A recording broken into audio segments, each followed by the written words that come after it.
film dibuka dengan sebuah kapal nelayan yang berada di tengah lautan. Di sana ada seorang pria bernama Zhang Yao, seorang nelayan yang telah bekerja selama 7 bulan bersama rekan-rekannya untuk mencari ikan. Dengan harapan sang istri menyambut kepulangan dirinya dengan penuh kebahagiaan. Tapi yang dia dapat hanyalah kabar buruk.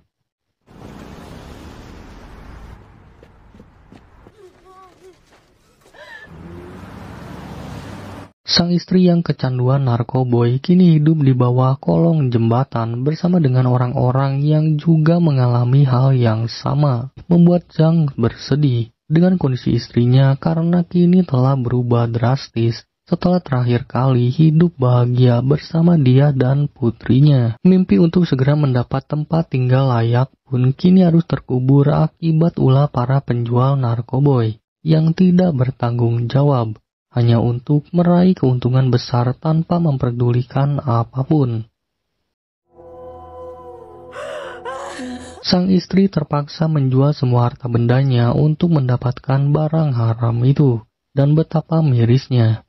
Putri mereka harus tewas tertabrak oleh truk akibat ulah sang istri yang telah lalai menjaga putrinya demi menikmati barang tersebut. Penyesalan dan rasa bersalah yang telah menghantui dirinya akhirnya membuat sang istri nekat untuk mengakhiri hidupnya dengan cara melompat dari atas jembatan dan berakhir dengan terlindas oleh truk.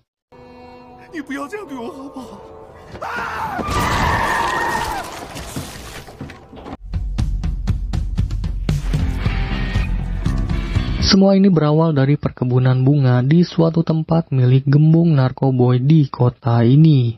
Di sana mereka mengolah getah tanaman tersebut dan mengemasnya setelah diberi label. Kemudian mereka mendistribusikan semua barang itu ke berbagai pelosok kota ini dan meraih keuntungan sebanyak-banyaknya dari berbagai kalangan masyarakat, terutama orang-orang yang hidup pas-pasan karena telah kecanduan barang tersebut.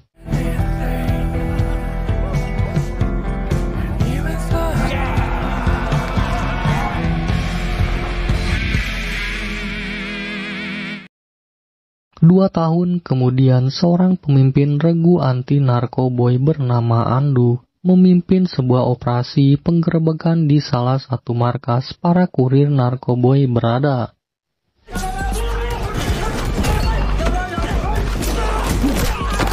Meski Andu berhasil mendapat barang bukti yang cukup banyak, tapi tiba-tiba saja muncul seorang pria untuk mengambil barang-barang itu atas perintah seorang kepala polisi di kota ini, dan hanya meninggalkan 2 bungkus saja sebagai barang bukti. Setelah mendapat barang bukti itu, serta sebuah dokumen seseorang, pria ini kemudian pergi menuju tempat tinggal Mukun, yang merupakan pemimpin kerajaan narkoboy di kota ini. Dia memberikan kedua barang itu kepada seorang pria bernama Herta yang merupakan tangan kanan Mukun dan telah dianggap sebagai keluarganya. Sebagai ucapan terima kasih, Herta memberikan sebuah koper berisi uang tunai untuk diberikan kepada kepala polisi di kota ini. Pria yang sedang terbaring ini adalah Mukun. Dia mencari putranya yang tak pernah ia temui sejak kecil, bahkan sejak lahir, karena ingin menebus kesalahannya di masa lalu dan berencana untuk menjadikan putranya sebagai penerus bisnisnya ini. Sementara Sawang adalah seorang narapidana yang dikenal sangat berbahaya di kota Fei. Sawang yang hidup di jalanan setelah ibunya meninggal berubah menjadi orang yang sangat kejam. Dia menghabisi seseorang atau membakar apapun sebagai rutinitas dalam hidupnya sehari-hari. Dia pernah menjadi seorang pemimpin geng di usianya yang terbilang masih remaja. Bahkan dia pun tak segan-segan untuk memakan orang.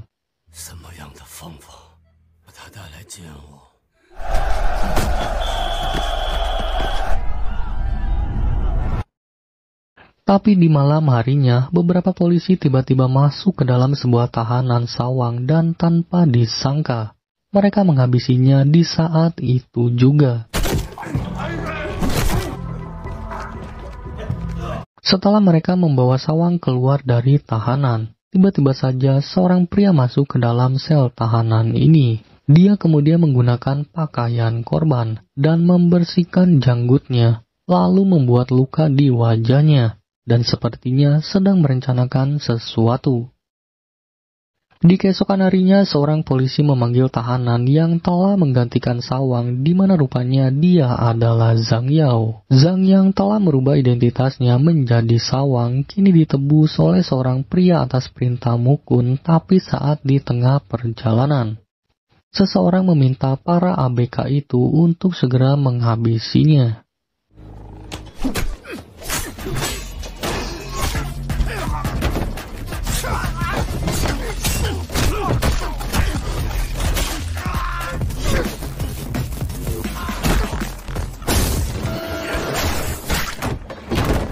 Zhang ternyata telah bekerja sama dengan Andu, sedangkan para ABK ini mendapat perintah dari Herta yang diduga memiliki ambisi untuk menguasai bisnis narkoboy Mukun. Mereka berencana untuk memberantas bisnis perdagangan tersebut dengan masuk ke dalam keluarga Mukun, yaitu menjadikan Zhang sebagai Sawang. Dan Zhang nekat melakukan hal ini demi membalaskan dendam atas kematian istri dan putrinya, juga mencari keadilan untuk para korban akibat bisnis tersebut. Sementara itu, kepala polisi bernama An Pei ternyata adalah orang yang telah melindungi bisnis Mukun selama bertahun-tahun. Dia pun berjanji akan menjaga Sawang jika bisnis ini telah berpindah tangan asalkan uangnya lancar. Di saat yang sama, Herta yang tak kunjung mendapat kabar dari anak buahnya di kapal, diam-diam menaruh HP-nya ke dalam jas milik salah satu orang yang berada di dalam bisnis Mukun ini. Tapi setelah Sawang palsu datang, suasana pun tiba-tiba berubah karena Sawang muncul dalam keadaan berantakan. Dan untuk mendalami perannya sebagai Sawang, Zhang lantas menghubungi ponselnya yang telah memberikan perintah penyerangan ke para awak kapal tadi. Dia langsung menghabisi seorang pria botak yang difitnah oleh Herta di depan mereka semua, meski sebenarnya Zhang sudah tahu jika Herta lah pelakunya. Takut perbuatannya terbongkar, Herta pun langsung menembak pria itu. Keributan ini akhirnya dihentikan langsung oleh Mukun, di mana rupanya Andu juga berada di atas sana karena sedang mengawal An Pei. Dan untuk pertama kalinya Mukun bertemu dengan putranya, membuat dia begitu terharu karena sudah menantikan kepulangan sang anak. Kemudian Mukun meminta Sawang KW ini untuk segera membersihkan diri, dan tak lupa ia menyeka darah putranya untuk melakukan tes DNA.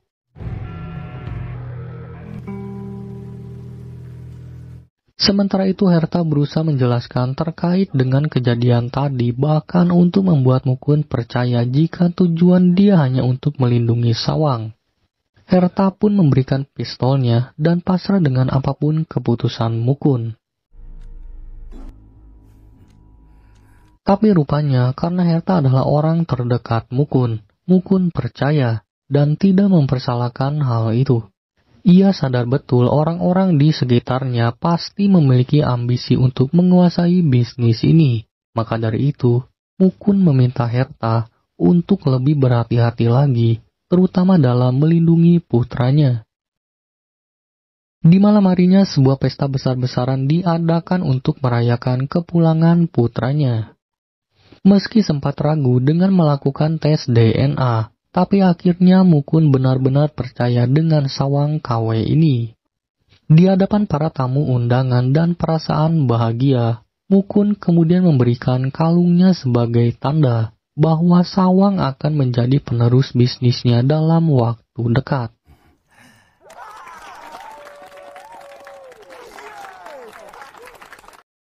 Di keesokan harinya, untuk membuat rencana balas dendamnya berjalan mulus, Sawang KW pun langsung gerak cepat dengan pergi menemui seorang pengedar bernama Balai, karena diketahui telah mencuri narkoboy milik Mukun dan menjualnya di kota ini.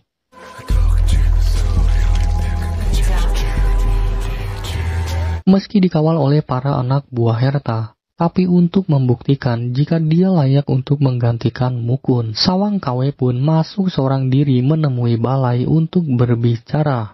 Hingga akhirnya terjadilah perkelahian menarik di antara mereka.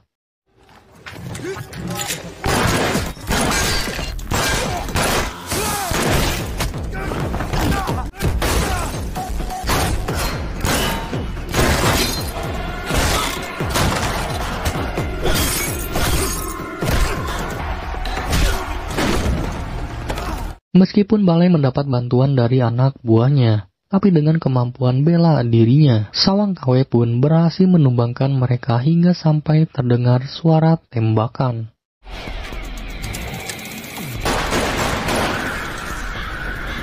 Tak lama kemudian, Sawang KW pulang dengan membawa Balai beserta 2 kantong narkoboy hasil curiannya. Sedangkan para anak buah Harta tewas tertembak ketika melindungi Sawang.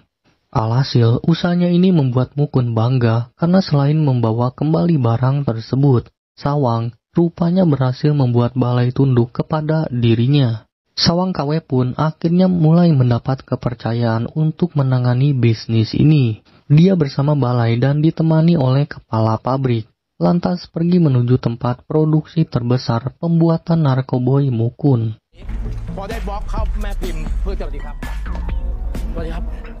Sebagai tanda kehormatan, kepala gudang memperkenankan Sawang untuk melabeli barang haram ini menggunakan stempel. Setelah itu, kepala gudang menunjukkan seluruh lokasi lahan di tempat ini dan mengajak Sawang bersama Balai mendistribusikan paket narkoboy dalam jumlah besar melalui jalur udara tanpa mereka sadari jika Sawang KW ini sedang menandai lokasi ini agar memudahkan polisi dalam memberantas peredaran narkoboy di kota ini. Di malam harinya, Andu mendatangi rumah Anpei yang merupakan pamannya. Di sana ia bertemu dengan seorang wanita bernama Nankian yang meminta perlindungan dirinya atas perbuatan Anpei yang terkadang berbuat kasar kepada dirinya.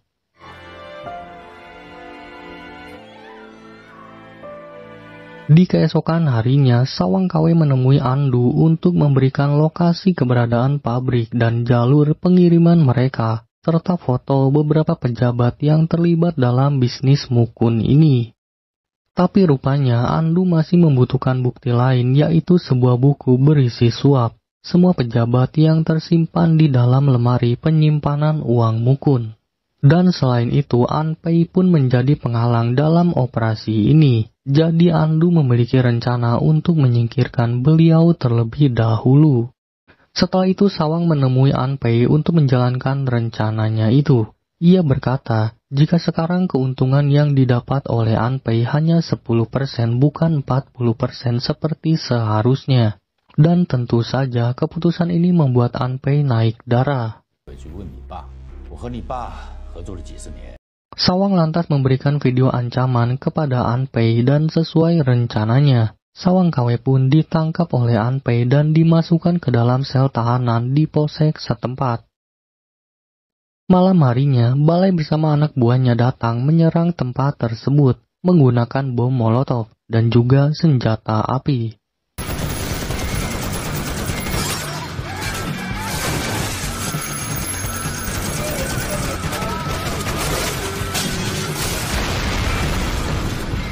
Sementara mobil yang ditumpangi oleh Anpei tiba-tiba terkena ledakan bom dan berakhir masuk ke dalam saluran pembuangan air.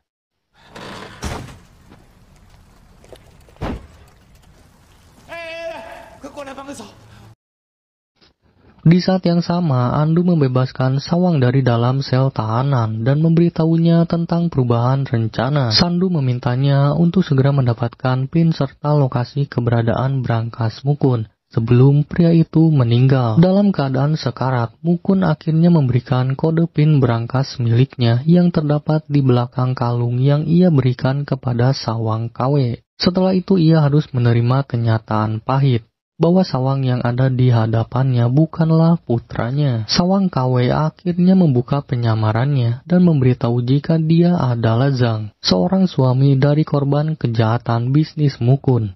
Dan semua ini ia lakukan untuk mencari keadilan bagi mereka yang terbunuh oleh bisnis tersebut.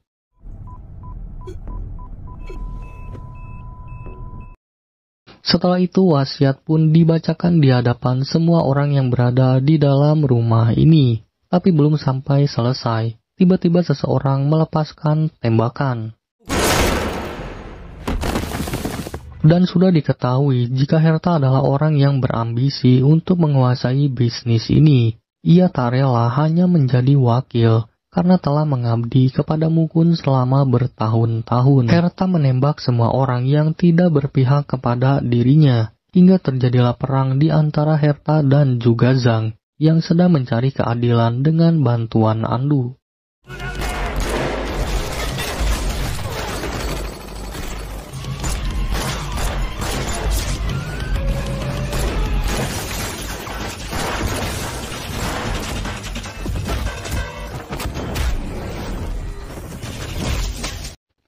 Tak hanya mereka berdua saja, rupanya di luar balai pun datang bersama dengan anak buahnya. Mereka menembaki semua anak buah Herta yang berada di luar tanpa tersisa. Sementara balai berusaha masuk ke dalam rumah untuk membantu kedua temannya yang sudah kehabisan peluru.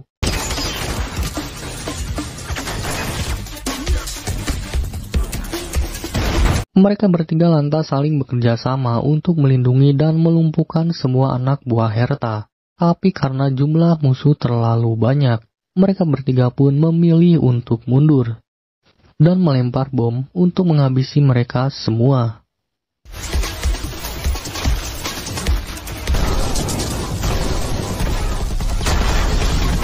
Dirasa telah aman, tanpa diduga Herta ternyata masih hidup. Tapi saat hendak akan menghabisi Zhang, tiba-tiba kerasnya benturan membuat patung Mukun terlihat akan runtuh. Tapi untungnya Zhang tepat waktu mengeluarkan Andu dari dalam mobil sebelum patung itu menimpanya. Setelah itu Zhang memberikan kalung berisi pin kepada Andu, tapi tiba-tiba balai menodongkan senjata kepadanya. Rupanya Andu adalah polisi licik yang telah bekerja sama dengan balai untuk menguasai bisnis narkoboy Mukun. Tapi dia tak langsung menghabisi Sawang karena ingin menjadikannya sebagai bukti jika ia adalah seorang polisi hebat yang mampu memberantas peredaran narkoboy sampai ke akar-akarnya.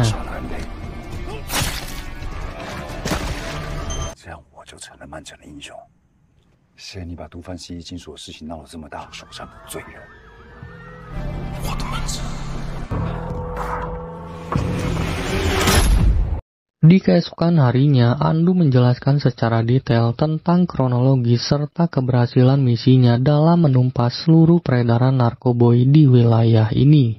Ia pun memberikan bukti jika Sawang adalah pelaku yang telah menghabisi Anpei menggunakan senjata tajam. Dan atas prestasinya ini, Andu pun mendapat kenaikan jabatan sebagai komandan operasi pemberantasan narkoboy di kota ini.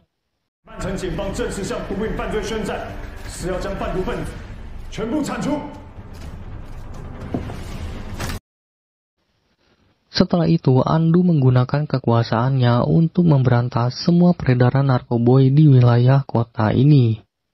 Dia mengobrak-abrik seluruh jaringan para mafia narkoboy di kotanya tanpa tersisa, terutama menghancurkan semua lokasi pabrik produksi peninggalan Mukun.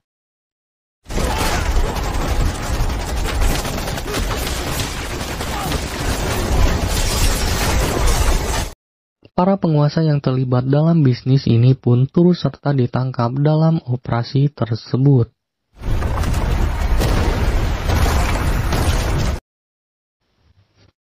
Keberhasilan operasi ini membuat Andu mendapat dukungan dan pujian dari berbagai kalangan masyarakat. Tapi tanpa mereka sadari, jika sebenarnya Andu telah memerintahkan balai untuk diam-diam menimbun narkoboy di dalam suatu tempat. Sementara itu, Andu masuk ke dalam kantor Mukun dan di sana, dia akhirnya bisa menemukan ruangan besi yang di dalamnya berisi tumpukan uang dari hasil penjualan bisnis Mukun selama ini. Di keesokan harinya, diadakan upacara pemakaman atas kematian Mukun dan juga Anpei, di mana para tamu undangan yang hadir adalah rekan bisnis mereka berdua. Dan tak sedikit dari mereka berasal dari kalangan elit, juga aparat penegak hukum, serta orang-orang yang bekerja di dalam pemerintahan. Sementara itu Zhang berada di atas gedung yang tak jauh dari tempat acara pemakaman itu berlangsung. Saat acara dimulai, seorang wanita bernama Nanqian yang merupakan asisten pribadi Anpei berdiri di hadapan para tamu undangan. Kemudian wanita itu membuka tirai yang di belakangnya. Terdapat banyak foto korban dari efek kejahatan bisnis narkoboy ini.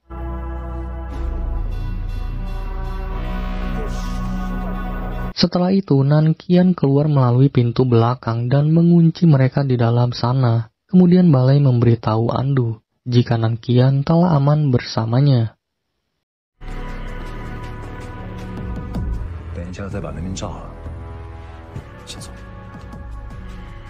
Andu lantas memberitahu Zhang bahwa dia akan meledakkan tempat itu bersama dengan para tamu undangan yang terjebak di dalamnya.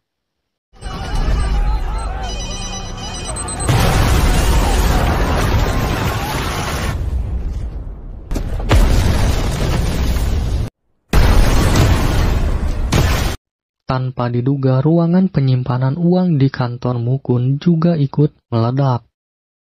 Dan hal ini membuat Andu sangat emosi, karena ia sadar jika semua ini adalah perbuatan Zhang Yao. Ternyata Nanqian adalah anak dari seorang komandan kepolisian yang dikenal jujur dan menolak untuk melindungi bisnis Mukun dengan Anpei meski diberi bayaran yang cukup besar. Maka dari itu, untuk memuluskan bisnis tersebut, mereka sempat berniat untuk menculik Nanqian, tapi berhasil digagalkan oleh Balai yang kebetulan lewat membantunya. Pertemuan itu membuat mereka saling mengenal satu sama lain, karena kebetulan adik Balai juga sedang dirawat di tempat Nanqian bekerja akibat efek narkoboy. Sempat kembali pulih dan menjalankan aktivitasnya dengan normal. Tapi di suatu hari, sang adik kembali menggunakan narkoboy, hingga membuat mereka harus tinggal di kolong jembatan karena kehabisan uang. Dan sampai akhirnya, sang adik pun ditemukan telah meninggal. Di saat yang sama, Nanqian menemukan sang ayah telah meninggal akibat dihabisi oleh Anpei yang gelap mata demi kelancaran bisnis tersebut.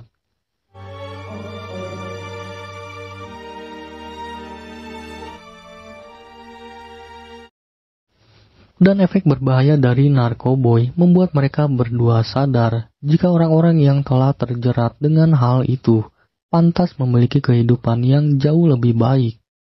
Terutama anak-anak, bukan harus menanggung resiko dari perbuatan keluarga mereka yang dengan tega lepas tangan demi menikmati barang haram tersebut.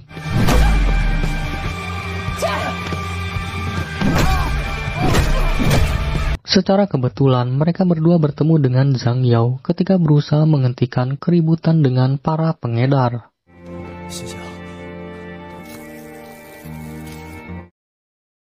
Dari sinilah awal mereka saling bekerja sama untuk melakukan balas dendam terhadap mereka yang telah membuat banyak keluarga harus hidup menderita di kolong jembatan. Bahkan tak sedikit dari mereka tewas akibat efek kejahatan tersebut. Nanqian lebih dulu mendekati Anpei dengan berbagai cara, meski rela melakukan apapun, hingga akhirnya menjadi aspri Anpei dan mengetahui jalan masuk ke dalam bisnisnya melalui Andu, yang merupakan keponakan Anpei. Berbekal informasi yang didengar oleh Nanqi, Zhang lantas menjalankan perannya dengan memanfaatkan Andi yang diduga memiliki ambisi untuk menjatuhkan Anpei karena suatu alasan.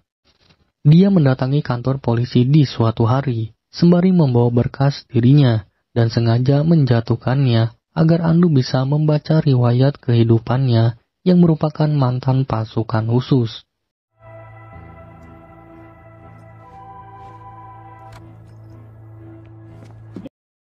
Sedangkan Balai masuk ke dalam jaringan mafia, meski harus menggunakan narkoboy untuk menyempurnakan rencana ini. Tapi tak hanya mereka bertiga saja, Zhang mengatakan semua orang yang berada di kolong jembatan pun terlibat dalam rencana ini dengan menjalankan peran mereka masing-masing tanpa ada yang mengetahuinya. Tempat pemakaman itu pun rupanya terhubung dengan ruang penyimpanan narkoboy yang sengaja Balai kumpulkan untuk membuka mata para tamu undangan bahwa narkoboy itu sangat berbahaya. Mereka semua saling membantu untuk memindahkan barang tersebut sebelum Andu memerintahkannya menaruh bom di dalam tempat itu, dan tanpa dia sadari, sebagian bom itu juga diletakkan di dalam kantor Mukun. Mendengar hal itu, Andu mengapresiasi rencana brilian itu dengan memberi senyuman jahat. Kemudian dia meminta anak buahnya untuk menghabisi Balai dan juga Nankian. Tapi inilah yang terjadi.